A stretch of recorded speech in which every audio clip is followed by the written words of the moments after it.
Hello student, केम छो? मजामा? साईराम। विद्युत रसायण विज्ञान चैप्टर नंबर 3 ની અંદર આપણે લાસ્ટ અભ્યાસ કર્યો તો કોસ પોટેન્શિયલ, બે વિદ્યુત ધ્રુવોની ઇલેક્ટ્રોન ગુમાવવાની કે મેળવવાની વૃત્તિની તીવ્રતાનો તફાવત. પણ એમાં છેલ્લે એક પોઈન્ટ જોયો તો કે કોઈ પણ અર્ધકોષના ઇલેક્ટ્રોન ગુમાવવાની કે મેળવવાની વૃત્તિનું નિરપેક્ષ મૂલ્ય શોધી શકાતું નથી. એનો સીધો જ અર્થ એવો નીકળે કે સાપેક્ષ લેવું પડે. બરોબર? મેં તમને ઉદાહરણ પણ આપ્યું હતું કે x - y બરાબર 10 હોય તો x નું ચોક્કસ મૂલ્ય કેટલું? તો તેના માટે આપણે y નું મૂલ્ય પણ જાણતા હોવા જોઈએ. સીધી વાત છે. પણ હું તમને એમ કહી દઉં કે y નું મૂલ્ય હંમેશા 2 જ આવશે, ગમે ત્યારે જ્યાં જ્યાં y જોવો ત્યાં 2 લેવાનું. તો અહીં y છે સંદર્ભ બની ગયો.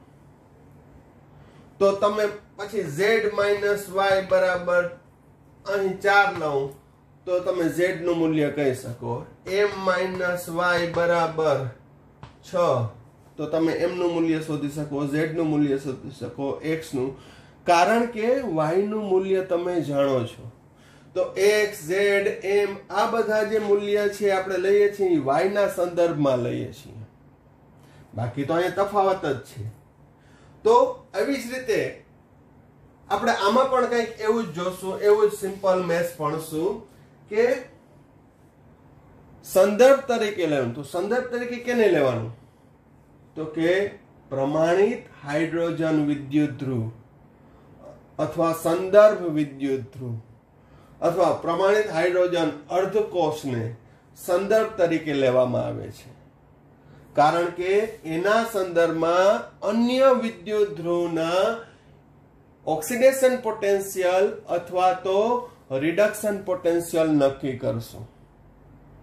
તો આ પ્રમાણિત હાઇડ્રોજન અર્ધકોષ શું છે, એની રચના કેવી છે, એ કઈ રીતે કાર્ય કરે છે, એ અંગેની ચર્ચા આ ટોપિકમાં આપણે કરવાના છીએ. તો ચાલો શરૂ કરીએ. પ્રમાણિત હાઇડ્રોજન વિદ્યુત ધ્રુવ કોને કહેવાય, એની રચના શું છે?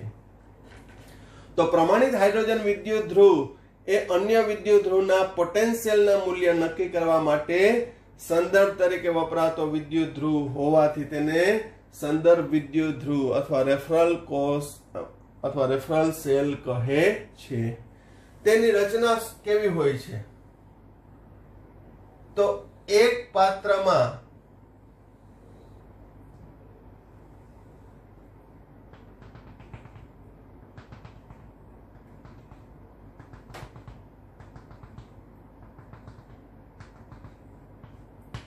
એક મોલર સાંદ્રતા ધરાવતું H+ નું દ્રાવણ લેવામાં આવે છે. હવે તેમાં એક છેડો બંધ હોય તેવી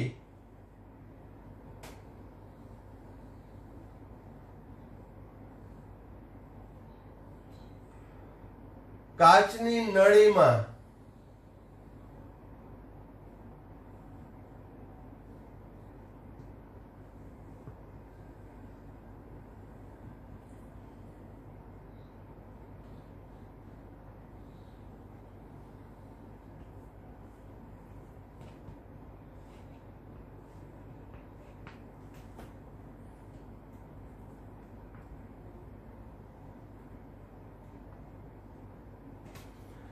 પ્લેટિનમનો તાર અને નીચે હું જે રચના દર્શાવું છું એ ખાસ ધ્યાન રાખજો.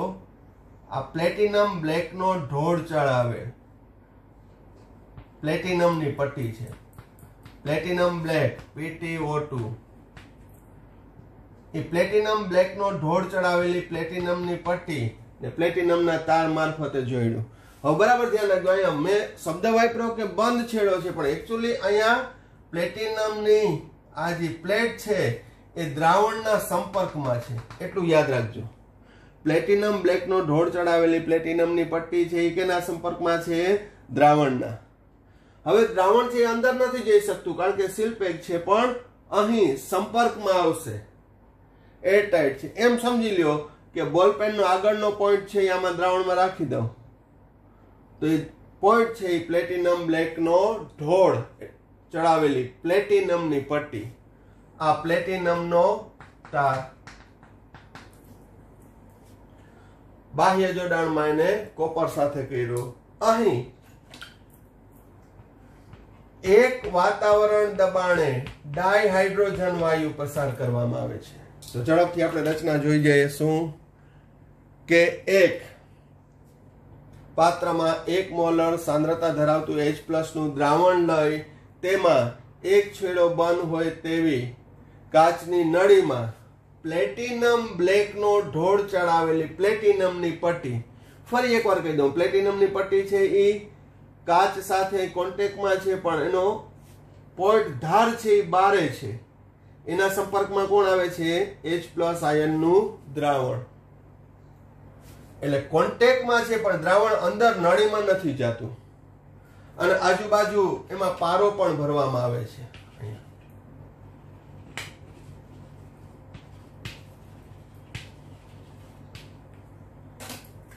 હવે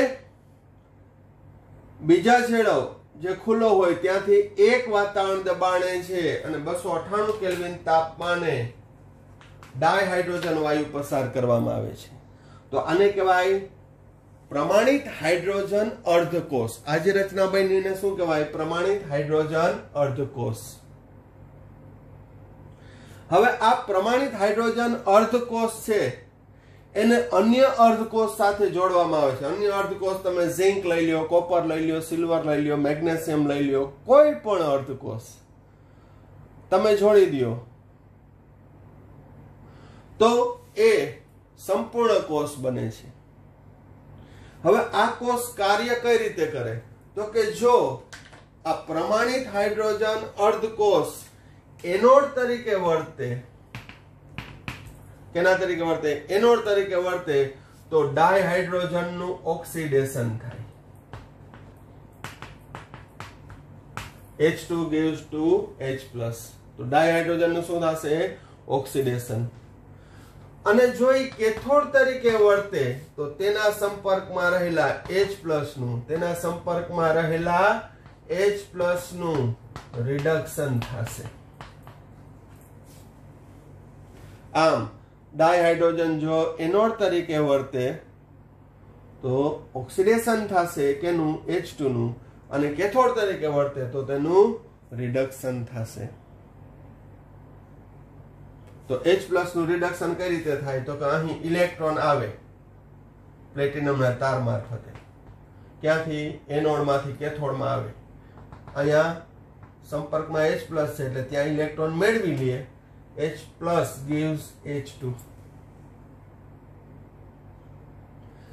તો અહીં આ હાઇડ્રોજન ઓક્સિડેશન અનુભવે ને રિડક્શન અનુભવે, છતાંય એની ઇલેક્ટ્રોન મેળવવાની અને ગુમાવવાની તીવ્રતાનું મૂલ્ય એટલે કે ઓક્સિડેશન પોટેન્શિયલ અને રિડક્શન પોટેન્શિયલ નું મૂલ્ય 0 વોલ્ટ સ્વીકારેલ છે. ફરી એકવાર કહું, શબ્દ વાપરું છું પ્રમાણિત હાઇડ્રોજન વિદ્યુત ધ્રુવનું. કેનું? પ્રમાણિત હાઇડ્રોજન વિદ્યુત ધ્રુવની ઇલેક્ટ્રોન મેળવવાની અને ગુમાવવાની વૃત્તિ સમાન હોવાથી, એની તીવ્રતા સમાન હોવાથી એનું સ્વીકારેલ મૂલ્ય કેટલું છે? તો કે 0 વોલ્ટ. મેં તમને હમણાં ઉદાહરણ આપ્યું હતું કે x - y = 10. તો જો y નું મૂલ્ય આપણે જાણતા હોય તો x નું ચોક્કસ મૂલ્ય શોધી શકાય. તો અહીં ઓક્સિડેશન અને રિડક્શન પોટેન્શિયલ નું મૂલ્ય કેટલું થશે? 0 વોલ્ટ. પણ ક્યારે? એ પ્રમાણિત કોષ હોય તો પ્રમાણિત હાઇડ્રોજન વિદ્યુત ધ્રુવ આપ્યો હોય તો ત્યારે એનું મૂલ્ય 0 થશે. તમને પ્રશ્ન તરત જ થાય, મેં 2-3 વાર કીધું કે સર પ્રમાણિત ના હોય તો ત્યારની વાત ત્યારે, કારણ કે અત્યારે આપણે આ ટોપિકની અંદર ચર્ચા કરશું ફક્ત અને ફક્ત પ્રમાણિત. અને પ્રમાણિત એટલે 298 કેલ્વિન તાપમાને 1 મોલર સાંદ્રતા અને 1 વાતાવરણ દબાણ. એ પછી બિન પ્રમાણિત હોય તો એનો આખો અલગ અગત્યનો ટોપિક છે. મેં તમને કીધું નર્નસ સમીકરણનો. પણ અત્યારે આપણે દરેક વિદ્યુત ધ્રુવના શું ભણશું? પ્રમાણિત ઓક્સિડેશન પોટેન્શિયલ અને રિડક્શન પોટેન્શિયલ નક્કી કરવા. કેના સંદર્ભમાં? હાઇડ્રોજનના. કારણ કે હાઇડ્રોજનનું મૂલ્ય આપણે જાણીએ છીએ, એ સ્વીકારેલું મૂલ્ય છે. બરોબર? તો ખ્યાલ આવી ગયો. તો અહીં પ્રમાણિત હાઇડ્રોજન વિદ્યુત ધ્રુવ અન્ય વિદ્યુત ધ્રુવના પોટેન્શિયલ નક્કી કરવા માટે સંદર્ભ વિદ્યુત ધ્રુવ તરીકે વર્તે છે. તો હવે કઈ રીતે વર્તે છે આપણે ઉદાહરણ દ્વારા જોઈએ, કે જેથી વધુ ક્લિયર થઈ જાય કે આપણે કઈ રીતે નક્કી કરશું. ચાલો, અહીં ઝિંક અર્ધકોષને પ્રમાણિત હાઇડ્રોજન અર્ધકોષ સાથે જોડી બનતા સંપૂર્ણ કોષનો કોષ પોટેન્શિયલ પોટેન્શિયોમીટર દ્વારા માપ્યો તો કેટલો આવ્યો? એ તો કે 0.76 વોલ્ટ.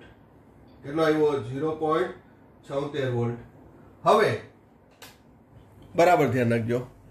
અહીં કોષ પોટેન્શિયલ એટલે શું? તો આગળ ચર્ચા કરી હતી. કોષ પોટેન્શિયલ E નોટ સેલ બરાબર E nought right hand side minus left hand side.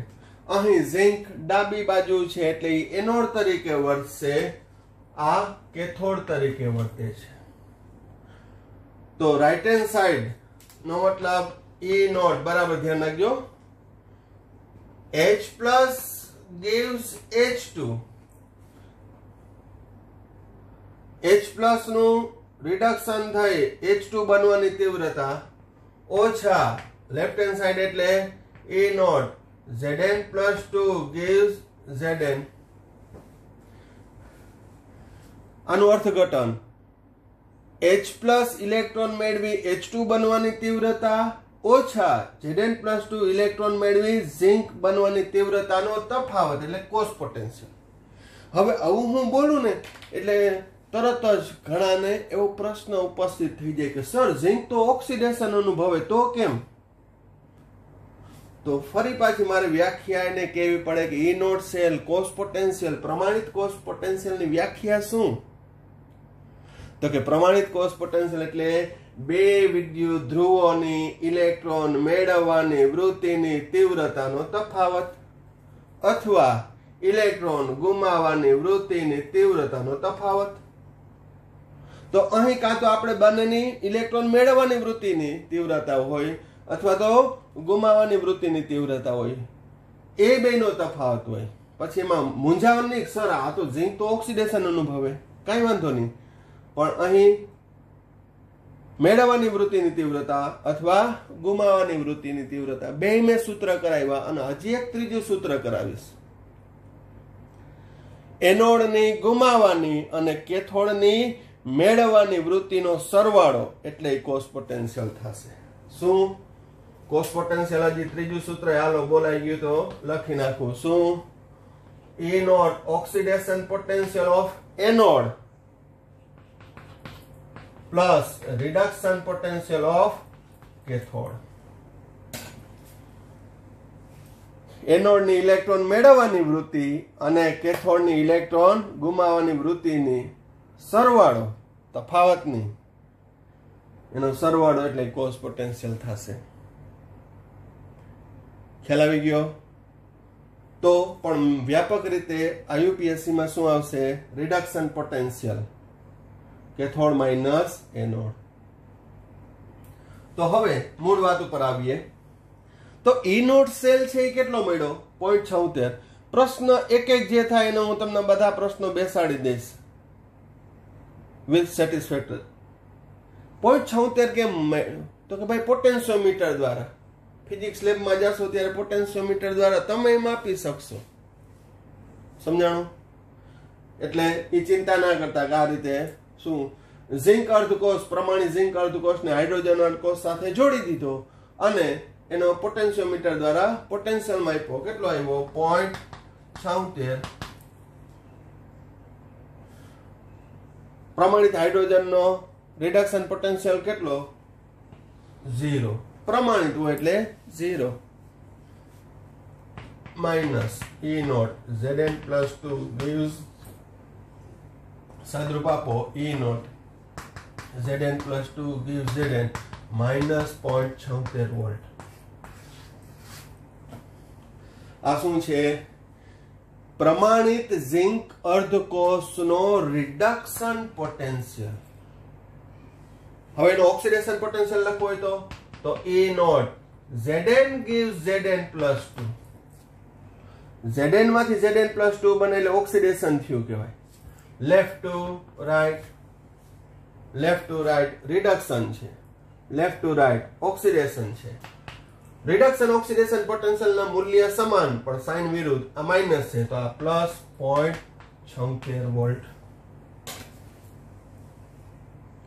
તો અહીં Zn plus 2 નો પ્રમાણિત ઝિંક અર્ધકોષનો હાઇડ્રોજનની સાપેક્ષે રિડક્શન પોટેન્શિયલ માઇનસ 0.76 વોલ્ટ અને ઓક્સિડેશન પોટેન્શિયલ પ્લસ 0.76 વોલ્ટ થશે. ખ્યાલ આવે છે? હજી એક બે ઉદાહરણ જોઈ લઈએ આપણે. ચાલો નેક્સ્ટ એક્ઝામ્પલ જોયું કે પ્રમાણિત કોપર અર્ધકોષને પ્રમાણિત હાઇડ્રોજન અર્ધકોષ સાથે જોડી ક્ષાર સેતુ મારફતે જોડી બનતા સંપૂર્ણ કોષનો કોષ પોટેન્શિયલ મેં પોટેન્શિયોમીટર દ્વારા માપ્યો તો 0.34 વોલ્ટ આવ્યો. તો કોષ પોટેન્શિયલ શું છે?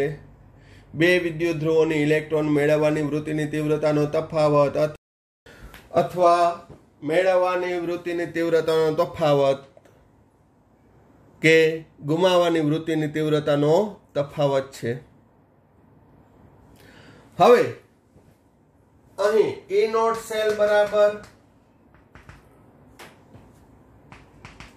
કોપરની ઇલેક્ટ્રોન મેળવવાની વૃત્તિની તીવ્રતા ઓછા હાઇડ્રોજનની ઇલેક્ટ્રોન મેળવવાની વૃત્તિની તીવ્રતાનો તફાવત કેથોડ માઇનસ એનોડ 0.34 બરાબર E નોટ કોપર પ્લસ 2 નો તો આપણે શોધવાનો છે, હાઇડ્રોજનનો 0. તો E not copper plus 2 gives copper 0.34 volt. શું દર્શાવે છે આ? Reduction potential. E not copper gives copper plus 2 આ માઇનસ 0.34 વોલ્ટ. તો કોપરનો reduction potential 0.34 volt, oxidation potential minus 0.34 volt. આ રીતે જુદા જુદા પ્રમાણિત અર્ધકોષને પ્રમાણિત હાઇડ્રોજન અર્ધકોષ સાથે જોડી બનતા કોષનો કોષ પોટેન્શિયલ પોટેન્શિયોમીટર દ્વારા શોધતા જઈએ અને જે કોષ પોટેન્શિયલ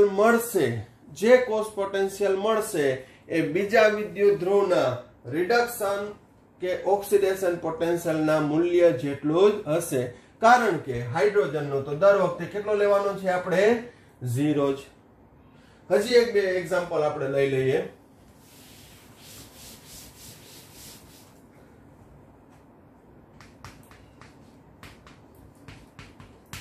આ બધા પ્રમાણિત જ છે.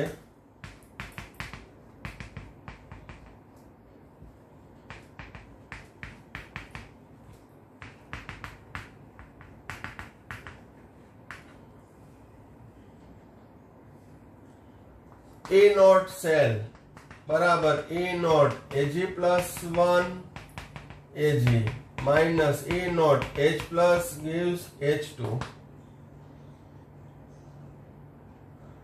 0.80 E nought Ag plus 1 gives Ag minus 0. તો સિલ્વરનો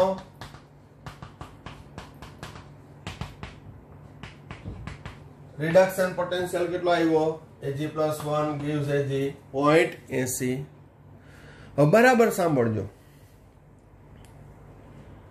જો બીજો અર્ધકોષ હાઇડ્રોજનના સંદર્ભમાં કેથોડ તરીકે વર્તતો હશે ને, કેથોડ તરીકે, તો તેના રિડક્શન પોટેન્શિયલનું મૂલ્ય હંમેશા ધન જ હશે. અને પેલાના ઉદાહરણમાં જોવો, કોપર કેના તરીકે વર્તતો હતો? કેથોડ તરીકે. કેના સાપેક્ષે? હાઇડ્રોજનની સાપેક્ષે બીજો વિદ્યુત ધ્રુવ જો એ કેથોડ તરીકે વર્તતો હોય તો તેના રિડક્શન પોટેન્શિયલનું મૂલ્ય હંમેશા ધન જ મળશે. પણ જો બીજો વિદ્યુત ધ્રુવ એનોડ તરીકે વર્તતો હોય, પેલું ઉદાહરણ યાદ કરો ઝિંક વાળું, તો તેના રિડક્શન પોટેન્શિયલનું મૂલ્ય હંમેશા ઋણ જ આવશે. રિડક્શન પોટેન્શિયલનું મૂલ્ય હંમેશા કેવું આવશે? ઋણ જ આવશે. આ સ્ટેટમેન્ટ યાદ રાખી લેવાનું. પછી ગમે એમ ટ્વિસ્ટ કરીને પૂછ્યું હોય, બરોબર, હું એમ કહું કે હાઇડ્રોજનની સાપેક્ષે સિલ્વર છે એ કેથોડ તરીકે વર્તે છે, તો તેના રિડક્શન પોટેન્શિયલનું મૂલ્ય કેવું હશે? તો કે ધન. ઓક્સિડેશનનું પોટેન્શિયલનું મૂલ્ય કેવું હશે? તો કે ઋણ. વ્યવહાર જ છે, કારણ કે હાઇડ્રોજનનું તો કેવું છે? 0. તો હાઇડ્રોજન કરતા વધુ ઇલેક્ટ્રોન મેળવવાની વૃત્તિ હોય, હાઇડ્રોજનની સાપેક્ષે વધુ ઇલેક્ટ્રોન મેળવવાની વૃત્તિ હોય તો એ કેથોડ તરીકે જ વર્તે, અને કેથોડ તરીકે વર્તે તો તેના રિડક્શન પોટેન્શિયલનું મૂલ્ય 0 કરતા વધુ જ હશે. 0 કરતા વધુ એટલે કેવું? ધન. સમજાય છે કહેવાનો મતલબ? કે સ્પીડ લાગે છે કે હાઇડ્રોજનની સાપેક્ષે કોઈ પણ વિદ્યુત ધ્રુવ જો કેથોડ તરીકે વર્તતો હોય તો તેના રિડક્શન પોટેન્શિયલનું મૂલ્ય ધન જ આવશે, કારણ કે એની ઇલેક્ટ્રોન મેળવવાની વૃત્તિ હાઇડ્રોજન કરતા વધુ જ છે. હાઇડ્રોજન કરતા વધુ છે માટે હાઇડ્રોજનનું મૂલ્ય 0 છે, તો એના કરતા વધુ હશે. વધુ એટલે ધન હશે. પરંતુ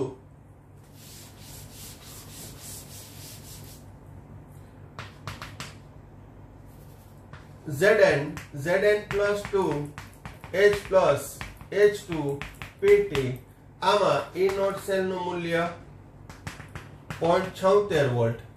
તો રિડક્શન પોટેન્શિયલ પછી મારે ડાયરેક્ટ લખવું હોય કે રિડક્શન પોટેન્શિયલ કેટલો? તો કે -0.76. ઈ કેમ કરી નાખ્યું માઇનસ? બહુ સિમ્પલ છે. હવે અહીંયા કન્સેપ્ટ લઈ લઈએ કે હાઇડ્રોજનની સાપેક્ષે બીજો વિદ્યુત ધ્રુવ, હાઇડ્રોજનની સાપેક્ષે બીજો વિદ્યુત ધ્રુવ એનોડ તરીકે વર્તે છે. એનોડ તરીકે વર્તે તો હાઇડ્રોજનની સાપેક્ષે ઝિંકની ઇલેક્ટ્રોન મેળવવાની વૃત્તિ ઓછી હશે. ઓછી હશે એટલે એના રિડક્શન પોટેન્શિયલનું મૂલ્ય પણ ઓછું હશે. તો હાઇડ્રોજનનું 0 છે તો એનાથી ઓછું એટલે ક્યુ આવે? માઇનસ જ આવે. અને કેટલું હશે? તો કે એના કોસ પોટેન્શિયલ જેટલું છે, 0.76. પણ કેવું આવશે? માઇનસ. એ કેવું આવશે? માઇનસ. હવે આ વસ્તુ છે એ નોલેજનું છે, ક્વિક ફંડામેન્ટલનું છે. આપણે કેટલાક ઉદાહરણ હવે આપણે લઈ લઈએ આને રિલેટેડ કે એનું રિડક્શન પોટેન્શિયલનું મૂલ્ય. હવે ઓક્સિડેશનનું કહે તો કઈ વાંધો જ નથી.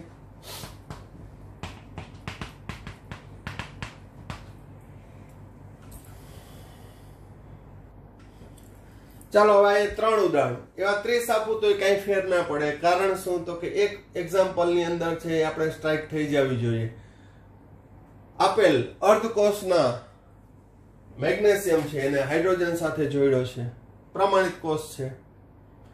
હવે એનો કોષ પોટેન્શિયલ કેટલો આવ્યો? 2.37. હવે હું દાખલા ગણ્યા વિના, દરેક સ્ટેપ મૂક્યા વિના E નોટ સેલ ઉપરથી મેગ્નેશિયમનો રિડક્શન પોટેન્શિયલ કેટલો? E nought Mg plus 2 gives Mg કેટલો થશે? તો મેગ્નેશિયમ કેના તરીકે વર્તે? એનોડ તરીકે. એનો મતલબ કે એની ઇલેક્ટ્રોન મેળવવાની વૃત્તિ હાઇડ્રોજન કરતા ઓછી છે. હાઇડ્રોજનની કેટલી છે? તો કે 0. એનાથી ઓછી માઇનસમાં. કેટલી? તો કે એના કોસ પોટેન્શિયલ જેટલી, -2.37 વોલ્ટ. તો મેગ્નેશિયમનો રિડક્શન પોટેન્શિયલ, પ્રમાણિત રિડક્શન પોટેન્શિયલ -2.37 વોલ્ટ. બીજું ઉદાહરણ લઈએ. એલ્યુમિનિયમને હાઇડ્રોજન સાથે જોડ્યો, એનો પ્રમાણિત કોષ પોટેન્શિયલ 1.66 વોલ્ટ મળ્યો. તો એનો રિડક્શન પોટેન્શિયલ કેટલો?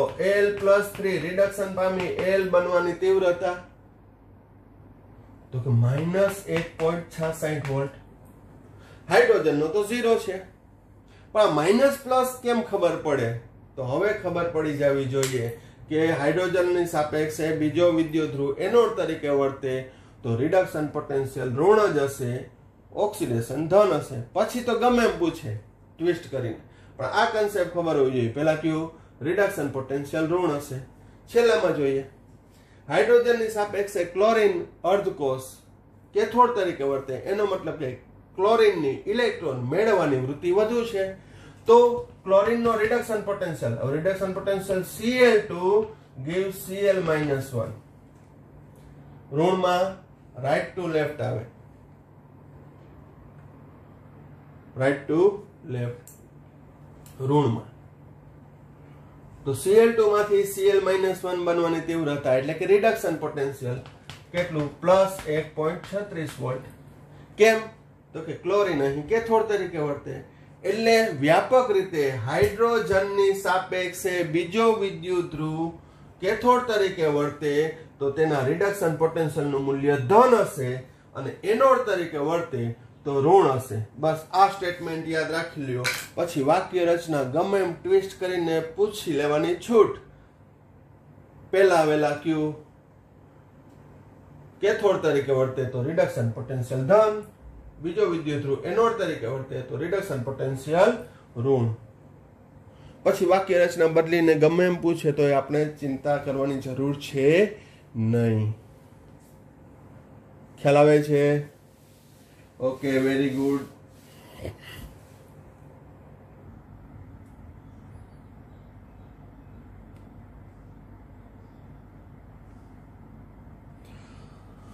હવે પ્રમાણિત હાઇડ્રોજન વિદ્યુત ધ્રુવ ને સંદર્ભ વિદ્યુત ધ્રુવ તરીકે લઈ અન્ય જુદા જુદા પ્રમાણિત અર્ધકોષના પ્રમાણિત રિડક્શન પોટેન્શિયલ ના મૂલ્ય છે એને ઉતરતા ક્રમમાં ગોઠવાતી રચાતી શ્રેણીને EMF શ્રેણી કહે છે. અને આ દરેક પોટેન્શિયલના મૂલ્યને EMF એટલે કે ઇલેક્ટ્રોમોટિવ ફોર્સ વિદ્યુત ચાલક બળ કહે છે.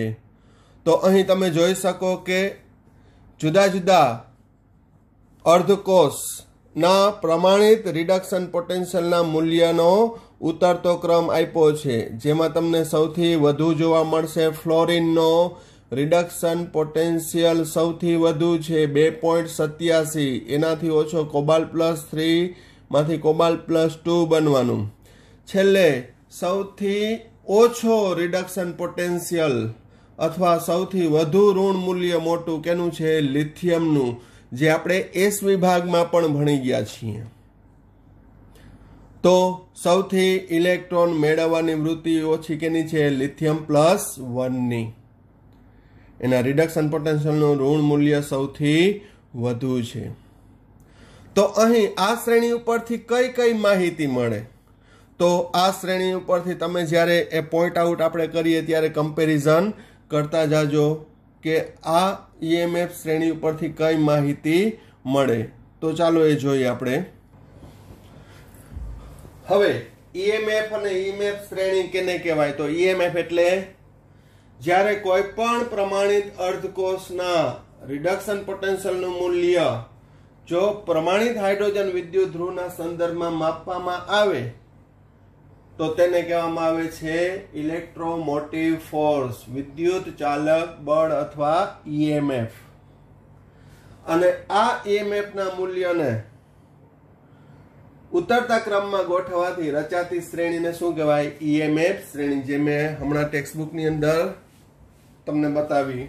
થોડુંક નાનકડી અહીંયા પણ મેં દર્શાવી, જેથી આપણે મુદ્દાનું પ્રેઝન્ટેશન કરવાની થોડી વધારે મજા આવે. અહીં આ EMF શ્રેણી છે એ રિડક્શન પોટેન્શિયલની છે. પહેલાના સમયની અંદર છે એ ઓક્સિડેશન પોટેન્શિયલના મૂલ્યને દર્શાવવામાં આવતું હતું, પણ હાલમાં IUPAC સંસ્થાએ રિડક્શન પોટેન્શિયલને પ્રમાણિત પોટેન્શિયલ તરીકે સ્વીકારી રિડક્શન પોટેન્શિયલની EMF શ્રેણી આપેલી છે. એટલે કાલ સવારે સ્પેસિફાઈ ના કર્યું હોય કે પ્રમાણિત રિડક્શન પોટેન્શિયલની જગ્યાએ ખાલી પ્રમાણિત પોટેન્શિયલ કીધું હોય તો એ રિડક્શન જ હશે. એટલે ચિંતા ના કરતા કે નીચેના પ્રમાણિત પોટેન્શિયલના મૂલ્ય એટલે એ રિડક્શનના જ હશે, છતાંય સાઇનના આધારે જોઈ લેવાનું. બરોબર. પણ થિયરીમાં આપ્યું હોય કે ઝિંકના પ્રમાણિત પોટેન્શિયલનું મૂલ્ય -0.76 છે, સંજ્ઞા નથી આપી, ખાલી શબ્દ જ વાપરો હોય. ઝિંકના પ્રમાણિત પોટેન્શિયલનું મૂલ્ય -0.76 વોલ્ટ છે તો એ રિડક્શન જ હશે. બરાબર. સંજ્ઞાના આધારે ખબર પડી જાય, નો ડાઉટ. આપણે આમ હોય તો ખબર પડી જાય કે આ રિડક્શન છે. બરાબર. પણ શબ્દમાં આપ્યું હોય તો પણ તમને ખ્યાલ આવી જવો જોઈએ. હવે EMF શ્રેણી ઉપરથી પ્રાપ્ત થતી માહિતી શું? તો હું અપ ટુ ડાઉનવર્ડ જ જઈશ, ઉપરથી નીચે તરફ જાય. તો બરાબર ધ્યાન રાખજો. ઉપરથી નીચે તરફ જતા ઇલેક્ટ્રોન મેળવવાની વૃત્તિ ઘટે છે. રિડક્શન અનુભવવાની વૃત્તિ ઘટે છે. રિડક્શન અનુભવવાની વૃત્તિ ઘટે એટલે ઓક્સિડેશન કરતા તરીકેની પ્રબળતા ઘટે છે. હવે એનાથી ઊંધું ઉપરથી નીચે તરફ જાય તેમ ઇલેક્ટ્રોન ગુમાવવાની વૃત્તિ વધશે. ઓક્સિડેશન અનુભવવાની વૃત્તિ વધશે. રિડક્શન કરતા તરીકેની પ્રબળતા વધશે. ખ્યાલ આવી ગયો? તો અહીં EMF શ્રેણી ઉપરથી નીચે ઇલેક્ટ્રોન મેળવવાની વૃત્તિ ઘટશે, ગુમાવવાની વૃત્તિ વધશે. રિડક્શન અનુભવવાની વૃત્તિ ઘટશે, ઓક્સિડેશન અનુભવવાની વૃત્તિ વધશે. ઓક્સિડેશન કરતા તરીકેની પ્રબળતા ઘટશે, રિડક્શન કરતા તરીકેની પ્રબળતા વધશે. હવે આ શ્રેણીમાં કોઈ પણ બે મૂલ્યના આધારે કોણ એનોડ તરીકે વર્તશે, કોણ કેથોડ તરીકે વર્તશે એ પણ કહી શકાય. જેમ કે અહીંયા મેગ્નેશિયમ અને એલ્યુમિનિયમને લઉં તો બરાબર સમજો. જેના રિડક્શન પોટેન્શિયલનું મૂલ્ય વધુ તે કેથોડ તરીકે વર્તશે. રિડક્શન પોટેન્શિયલનું મૂલ્ય ઓછું તે એનોડ તરીકે વર્તશે. તો આ બેમાં રિડક્શન પોટેન્શિયલનું મૂલ્ય વધુ કેનું છે? તો કે એલ્યુમિનિયમનું. તો એનોડ આ કેથોડ તરીકે વર્તશે, મેગ્નેશિયમ એનોડ તરીકે વર્તશે.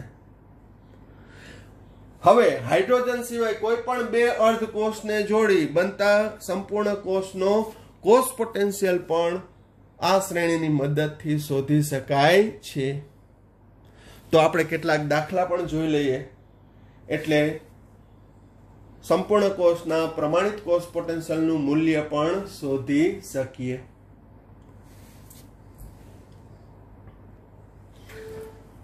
એક ઉદાહરણ જોઈએ. L+3 gives Al, એનો reduction potential -1.66 volt. Copper +2 gives copper, એનો રિડક્શન પોટેન્શિયલ 0.34 વોલ્ટ. હવે આમાં બધી આપણે પ્રેક્ટિસ કરી લઈએ. આપેલ રિડક્શન પોટેન્શિયલના મૂલ્ય ઉપરથી કોષનું સાંકેતિક નિરૂપણ, કોષ પ્રક્રિયા અને પ્રમાણિત કોષ પોટેન્શિયલ E0 સેલ શોધો. તો પહેલા તો આમાં એનોડ કેથોડ નક્કી કરવાનું છે. એટલે પહેલો પ્રશ્ન માંગેલો છે કોષનું સાંકેતિક નિરૂપણ. તો કોષના સાંકેતિક નિરૂપણમાં એનોડ કેથોડ નક્કી કરવાના. તો કઈ રિડક્શન પોટેન્શિયલ છે એ કેટલો છે? -1.66 અને 0.34. જેનો રિડક્શન પોટેન્શિયલ વધુ તે કેથોડ, જેનો રિડક્શન પોટેન્શિયલ ઓછો તે એનોડ. તો કોપરનો રિડક્શન પોટેન્શિયલ વધુ એટલે કેથોડ, આ એનોડ. હવે કોષના સાંકેતિક નિરૂપણમાં ઈ નોટ નહીં આવે, બરાબર ધ્યાન રાખજો. તો આ કેથોડ, આ એનોડ, તો એનોડ ને ડાબી બાજુ કઈ રીતે લખવાનું? Al gives Al plus 3 1 molar, પ્રમાણિત છે એટલે 1 મોલર. ક્ષાર સેતુ copper plus 2 1 molar gives copper, આ માઇનસ આ પ્લસ. હવે ત્યાં પછી ઈ જોડી ના દેતા, થોડુંક લોજિક લગાડજો. હવે કોષ પ્રક્રિયા,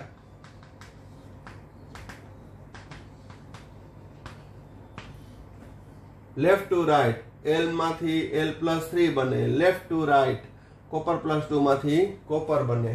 તો એનોડ ઉપર એલ્યુમિનિયમ નું ઓક્સિડેશન. હવે થોડું થોડું આપણે અહીંથી સંતુલન કરતા આવડવું જોઈએ. 3 ઇલેક્ટ્રોન ગુમાવે છે, 2 મેળવે છે, સમાન થતા નથી. તો 3 વાળાને 2 વડે 2 એલ્યુમિનિયમ ભેગા થઈને 6 ઇલેક્ટ્રોન ગુમાવશે. કેથોડ ઉપર 3 કોપર પ્લસ 2 6 ઇલેક્ટ્રોન મેળવી 3 કોપર બનશે.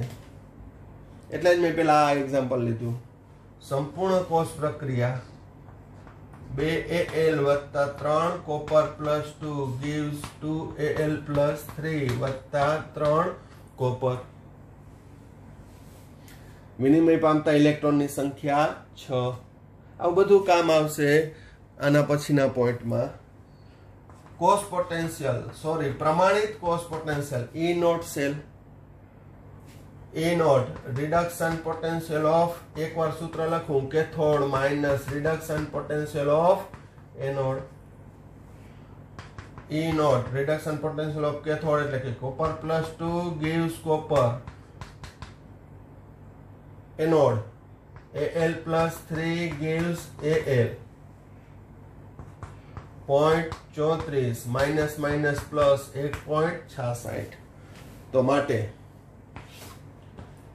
E nought cell 2 volt. ખાલી જાણ માટે કે જો E નોટ સેલમાં અહીંયા માઇનસ પ્લસમાં ભૂલ કરી, ખોટું પડ્યું, તો એના પછીનો એક સમીકરણમાં મૂલ્ય મૂકવાનું આવશે, એ સમીકરણ આખું ખોટું પડશે અને છેલ્લે જવાબ પણ ખોટો પડે. એટલે કહેવાનો મતલબ કે તમે